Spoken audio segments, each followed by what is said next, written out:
రాజధాని కోసం అమరావతిని చూస్ చేసుకోవడానికి మెయిన్ రీజన్ కృష్ణా నది పక్కన ఉండటమే.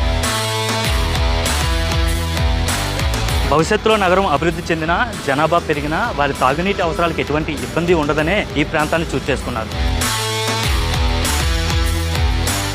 తాగునీటితో పాటు భవిష్యత్తులో అతిపెద్ద భారీ వర్షాలు కురిసినా నగరానికి వరద ముంపుతో ఎటువంటి నష్టం లేకుండానే ముందస్తుగా వరద ముంపు నివారణ చర్యలు చేపడుతున్నారు. దీనిలో భాగంగా రిజర్వాయర్స్, గ్రావిటీ కెనాల్, పంప్ హౌస్లు నిర్మిస్తున్నారు.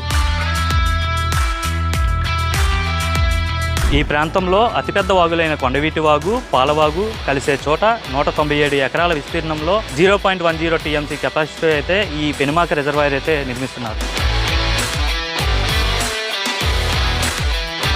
ఈ రిజర్వాయర్ భవిష్యత్తులో తాగునీటి అవసరాలు తీర్చడమే కాదు, వరద ముంపు లేని నగరాన్ని కూడా రక్షిస్తుంది.